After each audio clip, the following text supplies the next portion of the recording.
Bienvenidos una vez más al Simposio de la Ciencia de la Verdadera Educación realizado por Zoom TV Latino. Estoy muy agradecida de que estos espacios sean abiertos para discutir estos temas tan importantes. Mi nombre es Ivonne Betancourt y estoy representando aquí en este simposio viniendo de Harlan College, donde trabajo como educadora en las áreas de salud mental, hogar y familia, evangelismo de salud. Y nuevamente es un privilegio acompañarles en este momento. Recuerden que a la 1 de la tarde estamos realizando la sesión de preguntas y respuestas donde ustedes pueden, a través de los diferentes medios de comunicación de Zoom TV Latino, escribir sus preguntas. Queremos saber usted qué piensa, qué inquietudes tienes y poder tratar estos temas en grupo a la 1 de la tarde. Antes de comenzar nuestro tema, quisiera invitarlos a tener una palabra de oración. Señor y Salvador, venimos delante de ti porque reconocemos que en ti está la sabiduría, la paz, el gozo, la ciencia y la verdadera educación, Señor, está en tu mente, en tu corazón. Y solo conectados contigo podemos abrir las Escrituras, podemos hablar de esto, nutrirnos, Señor, espiritualmente, emocionalmente, físicamente. Así que pedimos tu compañía en esta hora. Sé con nosotros, en tu santo nombre, Señor. Amén. Hemos escuchado ya después de 2 días, hoy es el tercer día del simposio, temas acerca de la verdadera educación y ustedes deben estar teniendo sus ideas, haciendo sus apuntes y pudiéramos decir que la verdadera educación es la ciencia donde se restaura la imagen de Dios en el hombre, para que seamos productivos, bendecidos, no solamente en este mundo, sino en la patria por venir. Y es lo que Dios se ha propuesto, cómo restaura lo que Él creó en cada uno de nosotros. Y lo que yo quisiera compartir en esta mañana son precisamente los obstáculos que nos evitan a nosotros recibir esa imagen de Dios. Y vamos a mencionar uno de ellos. Los miedos y los temores son obstáculos que me dan a mí un pensamiento negativo constantemente y ese pensamiento negativo da una identidad negativa en mí que no refleja la imagen de Dios en el hombre. Así que los temores, los miedos son obstáculos potenciales para recibir la imagen de Dios. Y hoy vamos a discutir uno de esos en esta mañana. Vamos a hablar del temor al rechazo. ¿Qué es el temor al rechazo? Y cuando hablamos de miedos y temores, vamos a estar hablando que es el lenguaje del enemigo. El enemigo bíblicamente viene a destruir, a matar todo lo que Dios ha creado e implanta un ecosistema donde en vez de crearse la imagen de Dios, se crea la imagen de Él. Y bíblicamente conocemos como la imagen de la bestia. Todo lo que tiene que ver con similitud a Satanás, el miedo, el odio, la envidia, todas estas cosas Satanás quiere que las tengamos como parte de nuestra identidad y somos muy vulnerables a ellos por tener una naturaleza de pecado. Así que es válido hablar de esto, los obstáculos que tenemos cada uno de nosotros en recibir la imagen de Dios. Y vamos a hablar del temor al rechazo. ¿Qué es el temor al rechazo? El temor al rechazo es una creencia falsa y cuando hablamos de mentira, de falsedad, que viene del padre de la mentira, esta creencia nos dice: ¿cómo? Usted no elige creer estas cosas vienen desde la niñez. Es una experiencia que nos llevó a creerle y muchas veces no sabemos que lo creemos, pero hace parte de la toma de decisiones, hace parte de lo que somos y no sabemos por qué está allí. No vamos a hablar tanto de los causales hoy, vamos a hablar de cómo funciona y cuál es la solución divina a esto, pero el temor al rechazo es la falsa creencia que yo debo tener la aprobación de mi pareja o de otra gente para sentirme bien conmigo mismo. Ese es el temor al rechazo. Ahí surge una cantidad de miedos y temores que me llevan a mí a hacer cosas que vamos a verlas a continuación. Este temor al rechazo tiene indicadores emocionales y quizás si no nos queda muy claro en la definición, vamos a hablar de los indicadores emocionales. ¿Qué siente una persona que está marcada en su vida por el temor al rechazo? Siente vergüenza. ¿Por qué vergüenza? La vergüenza lastima la raíz de la esencia de la identidad. La vergüenza me dice que yo soy defectuoso en algo. La culpa me dice que hice algo mal. La culpa habla de lo que yo hago. La vergüenza habla de lo que yo soy. Entonces, una persona que tiene que estar agradando a otros para sentirse bien conmigo mismo, un indicador emocional es la vergüenza, porque de alguna manera yo no puedo ser aceptada como soy y tengo que estar haciendo cosas para ganar el agrado de la gente. Y eso es uno de los indicadores emocionales. Otro indicador emocional de este temor al rechazo es agradar a la gente, necesidad de afirmación y amor.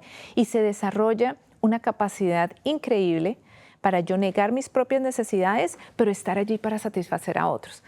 ¿Te gusta comer esto? A mí también me gusta comer. ¿Qué necesitas? Y yo suplo tu necesidad.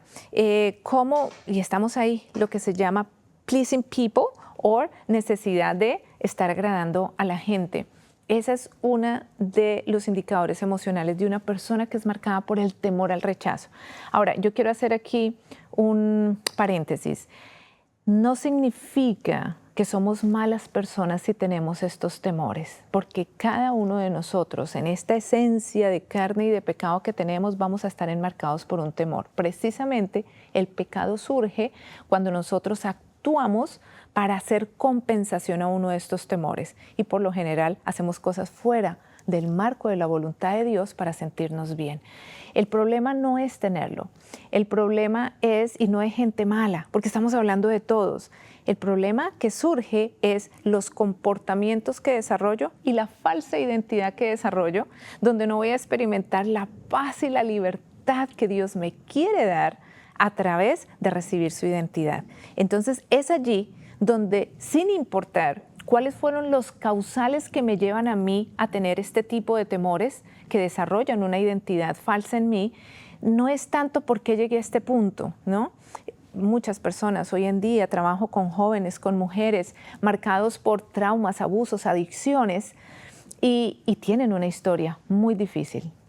He trabajado 7 años en la cárcel de máxima seguridad de Virginia, donde hay personas que van a estar 30, 40, 50 años allí de por vida. Y por 7 años he escuchado las historias más increíbles. Y hay causales, totales causales para que una persona pueda tener esto. Abusos sexuales, abuso físico, abuso religioso, abuso emocional, de todo tipo de traumas. Pero lo que quisiéramos enfatizar aquí es que esos causales están, pero la responsabilidad de lo que sale de mí en palabra, en pensamiento, actitudes, me corresponde a mí asumir responsabilidad. Y cuando yo asumo responsabilidad, sabiendo que hay causales, pero hoy los presento delante de Dios y digo, Señor, lo que sale de mí no es algo instintivo, yo quiero ser consciente y responsable de lo que sale de mí, esa es una decisión de la persona hoy.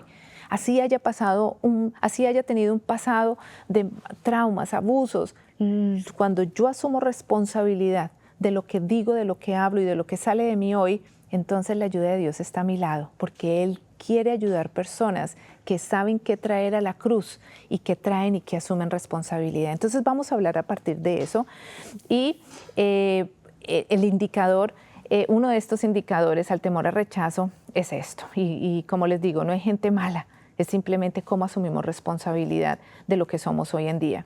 Hay otro indicador emocional que lo vemos frecuentemente y es la codependencia. Y vamos a gastar unos minutos aquí para hablar de las relaciones de codependencia. Ese es un indicador emocional del temor al rechazo. Como temo que me rechacen, como temo que me digan que no, como tengo temor al abandono, entonces desarrollo codependencia. ¿Qué es la codependencia? Yo rescato, yo arreglo a otros. Si los arreglos a otros, ellos me pueden arreglar y si me hago necesario para alguien, no me puede rechazar. Esa es la codependencia. Yo tengo que hacerme necesario para otra persona y soy totalmente eficiente para que nunca me diga que no. Vamos a ver la implicación. Y vamos a hablar un poquito aquí de qué es una relación de dependencia, ¿verdad? Si estamos hablando que la relación de codependencia, y ya vamos a dar todos los indicadores, es negativa, entonces, ¿qué es lo saludable? Lo saludable es una relación de dependencia. ¿Qué sucede en una relación de dependencia? 2 personas, cualquiera sea la relación, 2 personas confían el uno al otro en apoyo y en amor y ambos encuentran valor en la relación. Entonces, ambos encuentran valor y ambos aportan a la relación, hay confianza, puedo hablar de mis necesidades, podemos solucionar problemas, pero ambos tenemos relación, ambos tenemos valor e invertimos en la relación. Eso es una relación de dependencia saludable. ¿Qué sucede en la codependencia? En la codependencia, la persona codependiente se siente no valorado a menos que se necesite algo de él o de ella. Algo que requiera sacrificios drásticos para hacerle al habilitador, que es el que recibe los servicios. El habilitador se siente bien al tener cada necesidad o capricho satisfecho por la otra persona. El codependiente solo es feliz cuando hace sacrificios extremos por su pareja. Trabajo con mujeres, esto se ve también en los hombres. Cualquier persona puede desarrollar una codependencia. Recuerden, la raíz de la codependencia es el miedo a que alguien me rechace. Entonces, ¿qué hacen? Hago sacrificios extremos. ¿Necesitas plata? Toma. ¿Necesitas esto? Toma. Yo siempre, la persona codependiente siempre piensa, tengo que suplir las expectativas. Tengo que llegar alto porque él tiene de mí una imagen y tengo que suplirla. Y eso crea hipervigilancia en la persona. La persona no puede ser conocida por lo que es. Siempre tiene una meta alta que nunca va a cumplir porque necesita llenar, y entre más sacrificios haga por el habilitador, entonces ella siente que no va a ser rechazada y que no va a ser dejada de lado. ¿Qué otras implicaciones tenemos? En una relación de dependencia, ambas personas hacen de su relación la prioridad, pero pueden encontrar gozo fuera de la relación en otros intereses, amigos o hobbies. Fíjense que en una relación de dependencia, ambas personas aportan a la relación, pero si tienen amigos, si tienen familia, lo pueden hacer y se extienden a otros círculos. Miren lo que sucede en la codependencia. El codependiente no tiene identidad, intereses o valores personales fuera de su relación codependiente, y es algo que no es positivo. ¿Qué significa esto en términos prácticos? Que la persona se dedica al otro y se aparta de todo el mundo, ¿sí? Ya no tiene amigos, no tiene otros. Yo necesito demostrarle a mi pareja que es solo esta persona. Se aleja de amigos, incluso se aleja de familia. Incluso se aleja hasta de sus hijos por darle la seguridad a la persona con que está en que es solo para ti. Y en eso se mueve y no es saludable. Las personas no pueden cerrarse a sus círculos sociales, sobre todo cuando buscamos bendecir a otros, ayudar a otros. Así que cuando la persona codependiente, su identidad es. Yo trabajo con mujeres que tienen este problema de la codependencia y, como les digo, es algo demasiado común. Recuerden, la raíz es el temor al rechazo. Y personas que se casaron y su esposo era una persona atea. Entonces ellas, por suplir y querer complacer, dejan de ir a la iglesia y no se vuelven ateas, pero dejan sus valores espirituales. No funciona la relación y se separan. En su segundo matrimonio se casan con una persona espiritual que va a la iglesia, de pronto hijo de pastor. Entonces esta mujer codependiente que gira en torno a un hombre, entonces ahora ella, ¿qué se convierte? Ella vuelve a ir a la iglesia, empieza a hacer trabajo misionero. ¿Por qué? Porque ahí está su esposo y eso es lo que es. Resulta que esa relación no funciona, y les estoy hablando de casos reales. Y la persona está en una tercera relación. Y esta vez su pareja está en el medio del espectáculo. Fíjese, completamente tres escenarios diferentes. ¿Y qué hace la persona? Se convierte. ¿Qué hace esta mujer? Se convierte en un medio del espectáculo, porque sus intereses giran y ella halla su identidad es con la persona que está alrededor. Esas son las características del codependiente. ¿Qué más relaciones hay en una relación de dependencia? Ambas personas pueden expresar sus emociones y necesidades. En una relación saludable de dependencia, ambas personas pueden expresar sus necesidades, sus emociones y encontrar maneras de hacer que la relación sea benéfica para los dos. Puede decir, ¿sabes qué? Ay, mira, yo tengo esta necesidad y yo siento que tú estás muy alejado, muy apartado de tu trabajo y he tenido necesidad de... se puede expresar, la otra persona escucha. En una relación de codependencia, una persona siente que sus deseos y necesidades no son importantes y no los expresa. ¿Por qué? Más bien hay miedo. Ay, si yo le digo a él que lo noto ausente, de pronto se pone bravo y me deja. No, yo no puedo decir eso. Yo tengo que aparecer así esté mal y sonrío y más bien lo atiendo mucho y más bien hago todo lo que él quiera para que me busque. Porque no puedo decir, no sea que se ponga bravo y quizás se aburra y piense que yo soy una persona tóxica y no puedo expresar la necesidad. ¿Se dan cuenta? Es muy diferente y no lo expresan. Ellos encontrarán muy difícil reconocer sus propios sentimientos y sus propias necesidades en la relación, porque se gira en torno a satisfacer a la otra persona a pesar de que yo tengo necesidades, a pesar de que yo tengo una individualidad y quiero vivir conforme a lo que yo siento. En mi conciencia es también hacer. Una persona codependiente que desarrolla codependencia le da terror expresar lo que realmente siente, porque si eso que ella está diciendo trae conflicto a la relación, entonces lo pongo mal a él, entonces no puedo expresar, entonces me deja. Porque recuerden nuevamente, lo que hay detrás de una relación de codependencia es miedo al rechazo. Y donde yo sea rechazada, donde no sea lo suficientemente buena, me dejen o lo suficientemente bueno, porque también sucede con los hombres, entonces ahí queda. Seguimos aquí identificando un poquito estos temores que evitan que la imagen de Dios pueda ser llevada a cabo en cada uno de nosotros. Estos temores son los obstáculos, son las fortalezas del enemigo para que nosotros más bien reflejemos una imagen de miedo, temor, engaño, no puedo ser conocido por lo que soy, y es una diferente identidad a lo que el Señor quiere que experimentemos. En la codependencia, una o ambas partes pueden ser codependientes. No significa muchas veces que la mujer o el hombre es codependiente y el otro es habilitador. Muchas veces ambas personas son codependientes y una persona codependiente descuidará áreas importantes de su vida para complacer a su compañero o compañera. Su dedicación extrema a esta persona puede causar daño a, y recuerden, es una cosa impresionante, es una cosa de que si el compañero o la compañera llama a las 2 de la mañana, me siento solo, ay no, ya voy a estar contigo.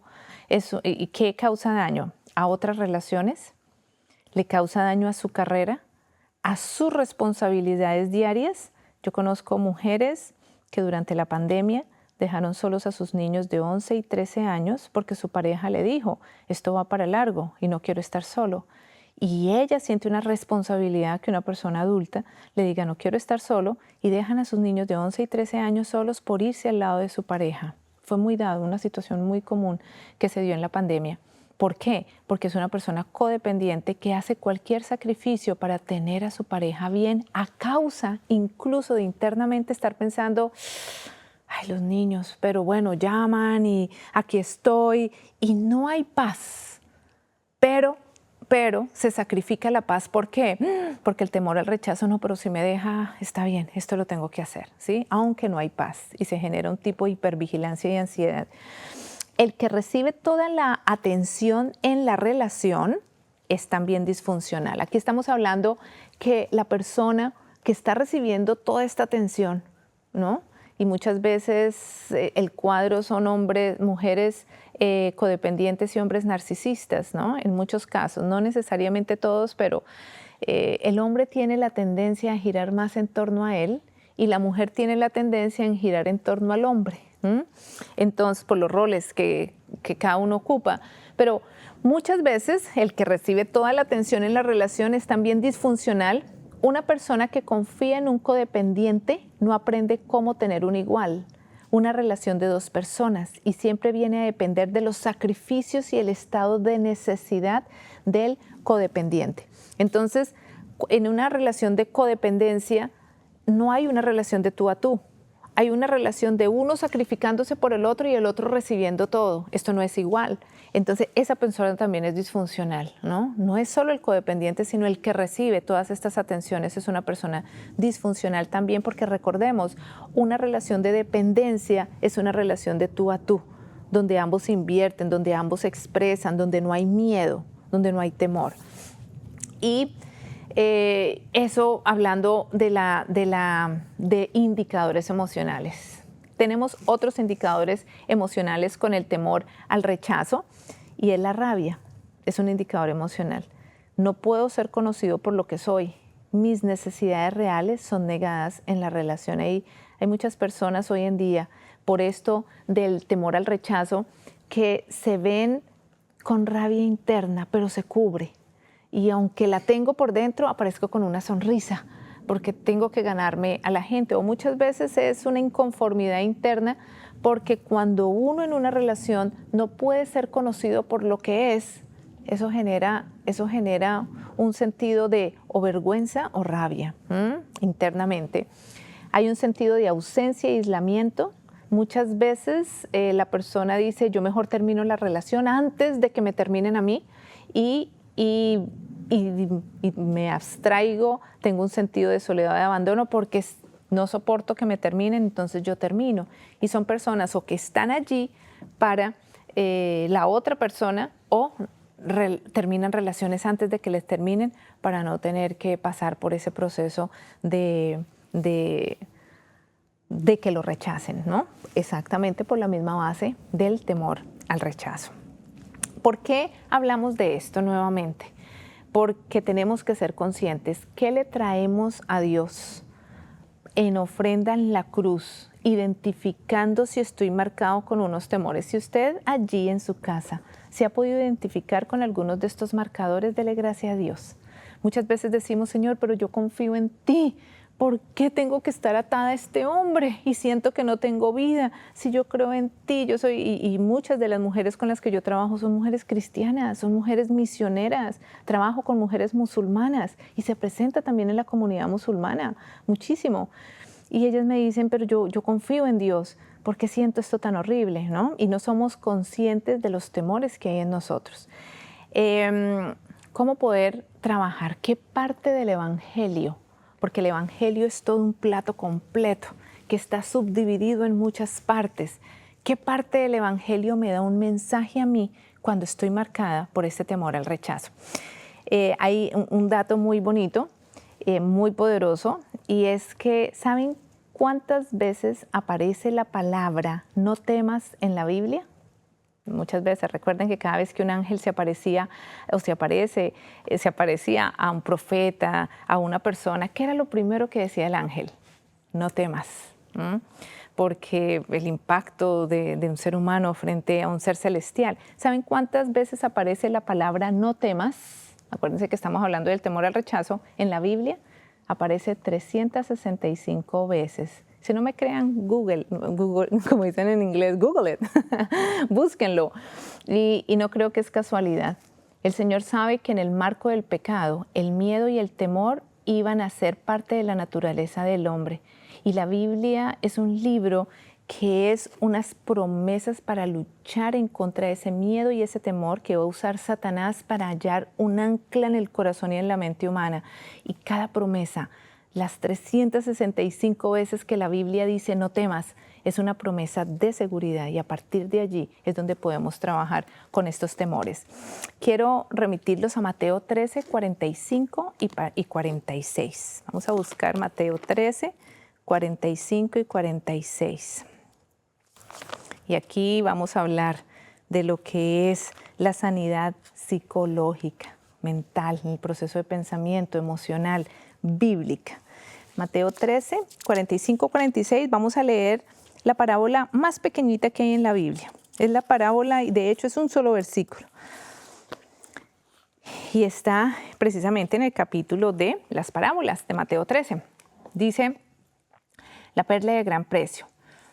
También el reino de los cielos es semejante a un mercader que busca buenas perlas, que habiendo hallado una perla preciosa, vendió todo lo que tenía y la compró. Yo por mucho tiempo tuve una comprensión equivocada de esta parábola y la entendí cuando trabajé con una persona y siempre creí, porque hay dos parábolas en las que habla de un tesoro y de algo de gran precio. Aquí lo de gran precio no es Jesús, ¿no? Aquí lo de gran precio es que, dice, el reino de los cielos es semejante a un mercader. Aquí el mercader es Dios, el mercader es Jesús, es el líder, ¿verdad? El reino de los cielos. Él es el mercader que busca buenas perlas, que habiendo hallado una perla preciosa, vendió todo lo que tenía, todo lo que él poseía por esa perla. Aquí el significado nos da ¿qué nos está diciendo la palabra de Dios? El valor de un alma. Alguien me dijo, no, pero es que ahí están hablando de las buenas perlas. Yo soy una oveja negra, yo no soy esa perla. Lo que está diciendo la Biblia es el valor de un alma. ¿Qué hizo Jesús por sus hijos? Estando en estado de pecado. Y Elena G. White tiene un pasaje donde dice que si hubiera sido por una sola alma, él hubiera hecho exactamente lo mismo. Esta parábola nos está hablando del valor de un alma, de una persona. Y aquí eso lo ilustra. ¿Qué valor tiene una persona? ¿Qué valor tiene un alma ante los ojos de Dios? Vendió lo que tiene. Estuvo dispuesto a que la sangre del Hijo de Dios fuera derramada por cada uno de nosotros. Él nos da el valor. Él nos da el precio. Y ese es el mensaje que tenemos. ¿Qué parte del Evangelio, de todo lo que llamamos el Evangelio, nos puede ayudar a ser contraparte a este temor al rechazo, que es uno de los impedimentos más grandes en que la imagen de Dios sea completamente reproducida en nosotros? Y es el mensaje de la reconciliación. ¿Qué nos dice el mensaje de la reconciliación en el Evangelio? Que tenemos una conexión inquebrantable con Dios mediante la sangre de Jesucristo. El mensaje de reconciliación dice, no es por sus actos, podemos tener una conexión inquebrantable con Dios mediante la sangre de Jesús. En otras palabras, el mecanismo ya está hecha la estructura de esa conexión inquebrantable. ¿La quieres? Es dada como un acto supremo que dejó ya una estructura ante nosotros, y lo único que tiene que hacer el ser humano es decidir si quiere aceptar ese tipo de conexión. ¿Qué nos dice Isaías 43:1? Ahora así dice Jehová, creador tuyo, oh Jacob, y formador tuyo, oh Israel, no temas, porque yo te redimí, te puse nombre, mío eres tú. En el mensaje de reconciliación el Señor dice, no teman a todos esos temores que vienen como segundo mensaje, un mensaje del enemigo.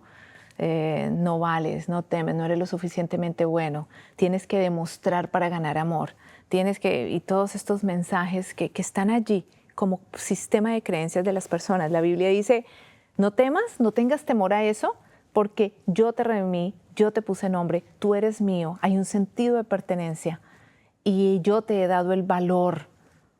Y ahí está, decides, la invitación está ahí, ¿lo decides o no lo decides? El mensaje de reconciliación, Dios ahora nos ve perfectos a través de su perfección. Y esa es la otra invitación. ¿Cómo nos ve Dios? Dios nos ve a través de su Hijo.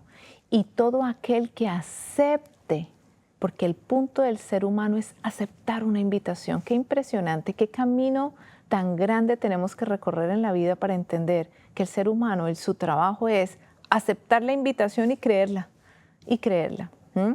En donde el Señor ahora nos ve a través de Jesús, cuando nosotros permitimos que Él sea el galardonador, que Él entre en esta área de temores y de miedos, que Él entre y allí, ¿no? Hay personas que son muy seguras en su vida y ahí es donde nos confundimos, no, pero yo soy una persona espiritual, yo soy una persona segura, pero en esta área, el Señor, cuando ya ve que el 90% de su vida usted le ha rendido al Señor, Él quiere entrar en ese 10% o en ese 5% o en ese 1%. Y lo vemos en la interacción que Él tuvo con muchos personajes. El joven rico.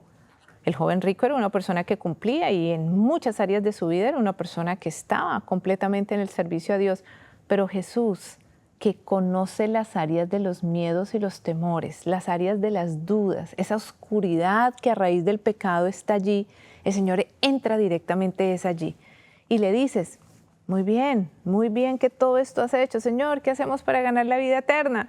El Señor Jesús lo mira y él mira ese punto y le dice, vaya, venda lo que tiene y venga. Le está hablando en el temor, porque por sus muchas posesiones, él halló seguridad ahí. Y halló seguridad porque hay un miedo, una seguridad fuera de la voluntad de Dios.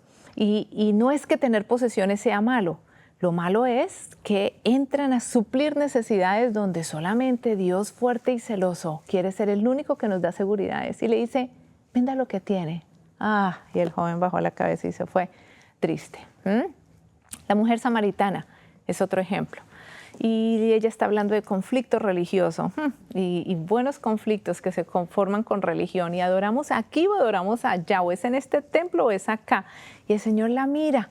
De hecho, Él fue a esa hora para encontrarse con ella. Tan hermoso nuestro Señor, que es como ese mercader que cuando encuentra una perla preciosa, deja todo. Y el Señor Jesús se fue a mediodía porque sabía que le iba a encontrar. Él está en ese trabajo.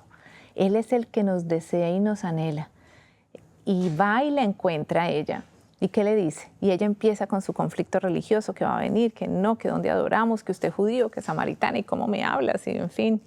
Y el Señor no le pide un favor que sabe ella no puede negar, en esa manera tan hermosa con que Él se acerca a las personas, y luego le dice, trae a tu marido, exactamente lo mismo.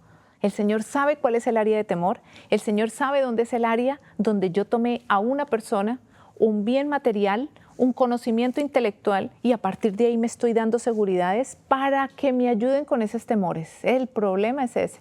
El problema es que nos salimos de la voluntad de Dios para que algo o alguien me dé seguridades. Y Dios quiere ser el Dios en esa área de nuestras vidas. Y le dice, llama a tu marido y toca el punto.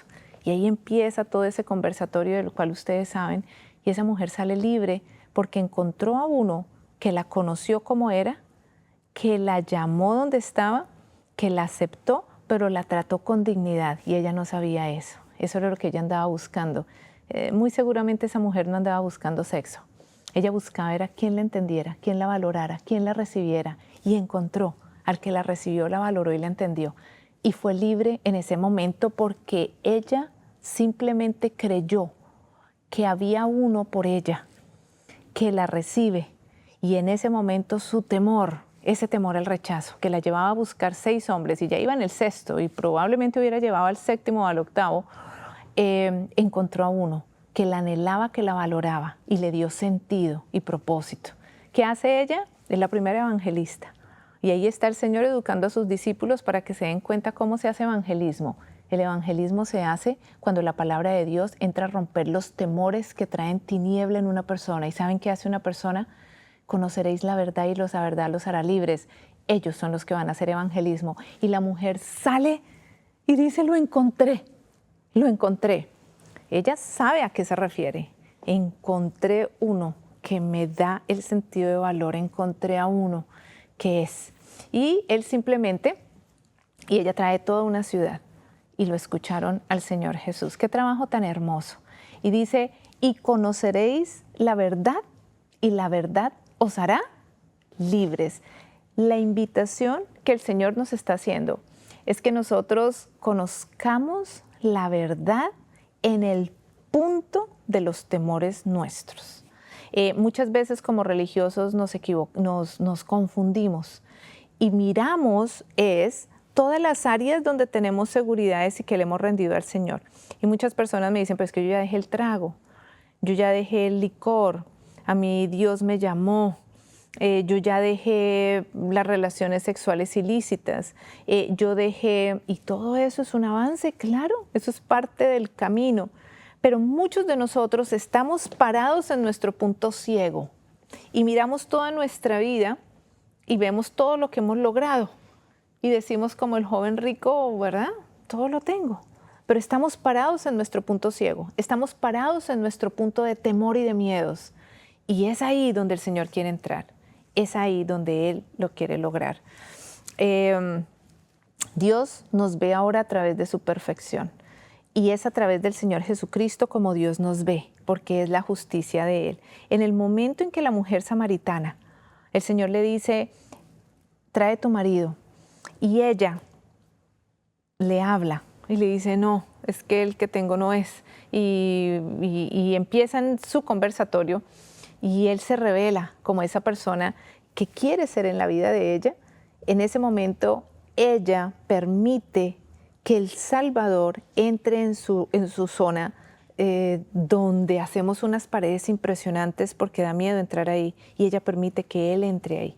Y conoceréis la verdad, y la verdad os hará libres. No es fácil, no es fácil dejar que Jesús entre en eso que hemos guardado por tantos años. No es fácil que Jesús entre en ese punto que nos duele, en ese punto donde el temor te dice, no vales, vas a quedarte solo, si no, nadie te va a amar, no vas a ser comprendido, no vas a ser lo suficientemente buena o lo suficientemente bueno. No es fácil que Dios entre en esas áreas, pero la invitación es esa. El Señor quiere ser el liberador.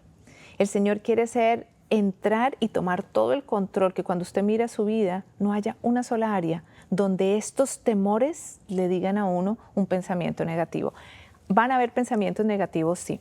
¿Va a haber tentación? Totalmente. Hasta el último momento en que una persona tenga vida o vea con sus propios ojos venir al Señor, ver a Jesús en las nubes de los cielos, sí, va a haber temores, va a haber miedos, hace parte de la naturaleza humana. Pero aquí el punto es qué herramientas de seguridades vamos a confrontar estos temores. ¿Qué punto lo vamos a hacer allí? ¿Qué más nos dice el mensaje de la reconciliación, que es una parte del Evangelio? Tenemos la justificación, tenemos diferentes mensajes hacen el Evangelio. La reconciliación nos dice, somos reconciliados con Dios y completamente aprobados a través de la justicia en nosotros. ¿Qué tenemos que hacer? Creerlo. ¿Qué tenemos que hacer? Aceptarlo. ¿Qué tenemos que hacer? Aceptar esa invitación. Somos reconciliados con Dios y ahora somos llamados al ministerio de la reconciliación. Y recordemos la historia de Pedro con el Señor. ¿Por qué Pedro negó al Señor Jesús que lo amaba? Todos los discípulos lo amaban. Se sentían uno con Él, sentían el apoyo de Él, sentían que su vida no tenía valor sin Él. Y sin embargo, en el momento de crisis, todos lo negaron. ¿Qué pasó específicamente por Pedro? Pedro negó al Señor Jesús por temor al rechazo. Cuando él se dio cuenta que la mujer hizo esto y lo señaló, ¿saben cuál es uno de los indicadores emocionales del temor al rechazo? Cuando alguien me señala, ahí sabemos. Y cuando lo señaló, este temor de Pedro, ser visto diferente, lo iban a rechazar, imagínense, todo el grupo, y probablemente el rechazo y hasta la muerte. Eso hizo que Pedro salió de la voluntad de Dios, y eso que era un tema hablado con su Señor Jesús. ¿Y qué pasa? Y lo niega como producto del temor al rechazo. Por eso es tan importante que nosotros toquemos esos temas, porque esos miedos, si siguen allí escondidos, esos miedos van a salir en el momento de crisis. Y nosotros sabemos que va a llegar un momento muy difícil y hablamos mucho del tiempo de angustia. Y si nosotros no somos librados de esos temores en el tiempo de gracia, de buena voluntad de Dios, a través de las promesas de aceptación de la Escritura, la crisis lo único que va a hacer es sacar ese miedo en su peor forma, y lo que hizo Pedro lo vamos a hacer nosotros en la misma naturaleza. Pedro negó al Señor 3 veces, producto del temor al rechazo, producto por miedo a los judíos. Y conocemos la historia. ¿Qué hace el mensaje de reconciliación? ¿Cómo vemos a Jesús acercándose a Pedro?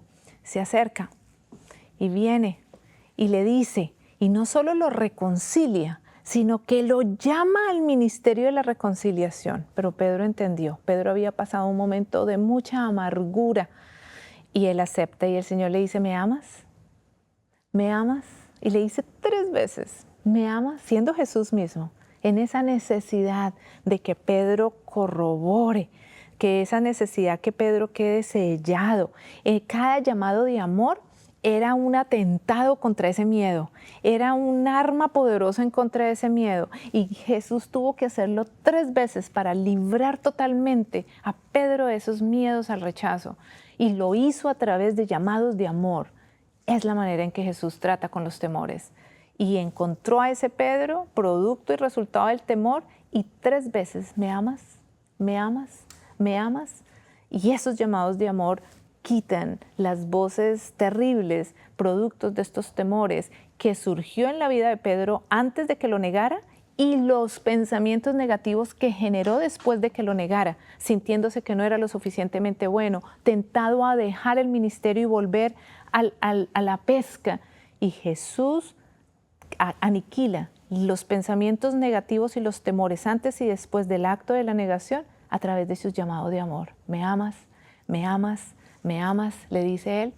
Y Pedro lo entiende. Y no solamente le dice, ¿me amas? Le dice, ¿qué le dice? Ahí está mi rebaño, ahí están mis ovejas, y lo llama al ministerio de la reconciliación. ¿Qué vemos aquí? ¿Qué más nos dice el ministerio de la reconciliación? El ministerio de la reconciliación nos dice, Jesús vino en la carne para empatizar con nosotros. El ministerio de la reconciliación dice, Jesús se reconcilia contigo y viene a nosotros para ser uno y para mostrarnos cómo vivir, y se hace igual a nosotros. Impresionante. Para que nosotros entonces tengamos el camino abierto y seamos una nueva creación. Y podemos ver también cómo la vida de Jesús, cómo el ejemplo que Él nos da en su vida, marcado por una corona de espinas, sufriendo en su carne para poderse identificar con todas las diferentes clases de dolores que nosotros íbamos a poner, y nos permite que lo veamos en la Escritura a través de promesas seguras en las que dice, yo estoy contigo, yo entiendo lo que significa ser rechazado, yo entiendo qué significa ser dejado por otro. Muchas mujeres con las que tengo el privilegio de trabajar, y para mí es un privilegio porque aprendo con ellas. Yo aprendo con jóvenes de la comunidad LGBT. Yo aprendo cuando tengo que orar y trabajar con un chico, con una niña transgender, quiere decir un hombre que quiere convertirse en mujer, o con un joven transgender, o con un joven homosexual, o con una persona completamente en estilo de vida opuesto, con una mujer musulmana. Uno aprende. ¿Por qué? Porque eso que Jesús ve en cada alma, ese hijo precioso que lo lleva a entregarse, ahí hay mucho sentido de aprendizaje. Y yo he aprendido con cada uno de ellos. Recuerdo una mujer que me decía, ¿cómo Jesús se puede identificar conmigo? Le entregué todo a mi esposo, toda la vida con él, y me dejó por otra. ¿Cómo puede entenderlo, ¿no? ¿Cómo puede Jesús, si Jesús nunca se casó? Dígame cómo Jesús, ella en su desespero y en su deseo, cuando una persona está pasando una prueba muy fuerte, ese proceso de identidad, yo me necesito identificar con otro. Ella quiere encontrar a otra mujer que también haya pasado por el proceso, y le diga, no, a mí me pasó, y el mío me la hizo con 3. Dígame usted qué hizo, ¿no? Eso es muy natural. Un jovencito de 16 años que no tiene buena relación con sus padres y se sale y empieza a fumar marihuana, lo más seguro es que se encuentra con otro de 16, 17 años que no se entiende con sus padres, está fumando marihuana, está lleno de tatuajes, con cabello. El proceso de la identidad, necesitamos encontrarnos con uno similar. Y esta mujer me decía eso, Jesús no se casó. ¿Cómo Él me entiende en este momento? ¿No? Y podíamos darle el ejemplo de cómo el Señor Jesús se entrega por su pueblo, lo sana, estaba allí para Él, porque ella me decía, mire, ese hombre se enfermaba y yo estaba ahí. Necesitaba plata, mire, yo trabajaba y lo ayudaba. Le cría hasta hijos que no eran míos, oiga, y me deja por otra. Entonces, en esa misma base le decía cómo el Señor Jesús los sanaba. Salían de mañana a tarde y los curó, y les dio pan, y les dio de comer, y les atendía las comidas, y estaba allí para sanar las enfermedades, y estuvo allí todo el tiempo. Sin embargo, el pueblo eligió a Barrabás, y el Señor Jesús entiende qué es estar en un lugar donde está Barrabás parado y él parado, y el pueblo decir, queremos a Barrabás, y el que a tanto se le entregó, elegir a otro. ¿Puede el Señor entender tu sufrimiento? Y ella decía, yo nunca lo había visto de esa manera, y ella lloraba y decía, eso mismo es lo que experimento hoy. Y a partir de eso, ¿cómo ella puede entender que en el mensaje de la reconciliación, que lleva a Jesús a tomar cada uno de nuestros sufrimientos para en ese momento de la vida de ella, el poder decir, yo lo viví para poder darte a ti una esperanza, y la esperanza la encuentras no en Él, no en ese esposo que está cometiendo adulterio, que comete pecado y ahora llevas tú la carga del pecado de él. No, estoy yo aquí para ti, para ser respuesta para ti. Y ella lo entendía, y a partir de ahí empieza un proceso de crecimiento de ella en su relación con el Señor, viéndolo que Jesús no la juzgaba, sino que podía entender en qué posición estaba ella. ¿Qué trabajo podemos hacer nosotros tan hermoso de poder ayudar a vincular a personas marcadas por el temor al rechazo, enraizadas en la vida de Jesús, quien pasó todo tipo de rechazos, varón de dolores, experimentado en quebranto, que tuvo que vivir cada rechazo que sabía el pecado había dejado inmerso en nosotros, y lo vive para darnos una salida, porque Jesús sabe muy bien que el resultado de estos rechazos, de temores en la vida nuestra, van a impedir que su imagen sea desarrollada en nosotros, y Él aparece viviendo nuestra historia para podernos dar libertad y darnos el camino de que más bien la imagen de Dios, que libera, que sana, que aparta de los temores, sea lo que cada uno de nosotros vivamos. El Señor Jesús fue traicionado por un beso. ¿Cuántas personas son traicionadas por un beso hoy? Él fue traicionado por un beso, fue vendido por el precio de esclavo. Y nosotros estamos en pleno siglo XXI y creemos que la esclavitud ya no toma lugar.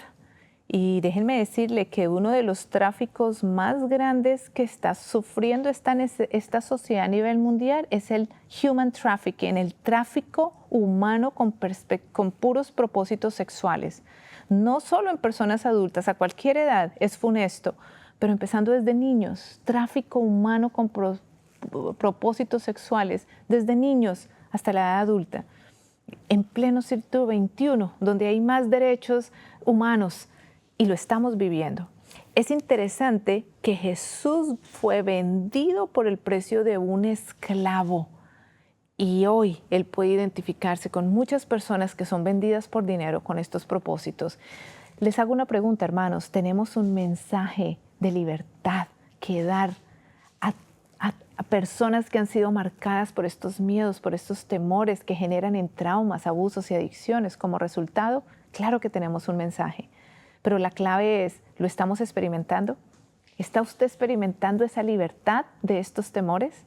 Para que luego usted vaya con un mensaje de esperanza donde todo su ser es demarcado en decirle a una persona, es posible, y es posible. Esos temores están allí, pero hay algo con lo que usted puede vencer el temor, porque es con el mal que se vence el bien, ¿no? Y es a partir de las seguridades que Dios nos da. Él fue desnudado en público, el Señor Jesús, como parte de esos sufrimientos que pasó. Fue físicamente, verbalmente, mentalmente abusado y torturado por grupos de líderes religiosos en poder que debieron haberlo estado cuidando y protegiendo. ¡Uf! Tremendo. Si se le hace similar esa historia de alguien que usted conozca, ahí hay un mensaje muy poderoso. Abusado por líderes religiosos que debieron haberlo protegido. Y abusado de muchas maneras. ¿Por qué el Señor se somete a vivir estos sufrimientos, el Señor Jesús? Porque esa precisamente, identificarnos con Él en su sufrimiento, es lo que da libertad. Hay una ley en la salud mental. Entre más usted contemple las situaciones negativas que le han pasado en su vida, y saben que a veces la mente es como un cassette, ¿no? Usted la pone y como que no se puede detener, y se termina y vuelve a comenzar, y está allí, y se acuerda de la ofensa, y se acuerda de lo que le hicieron, y se acuerda de la palabra dura, y se acuerda del menosprecio, y eso hace sentir como una llama que sube aquí, y genera gastritis, genera úlceras, genera problemas de colon irritable, genera cantidad de problemas musculares, en fin. Y eso está allí, repetitivo, repetitivo, repetitivo. Pero ¿cómo nosotros podemos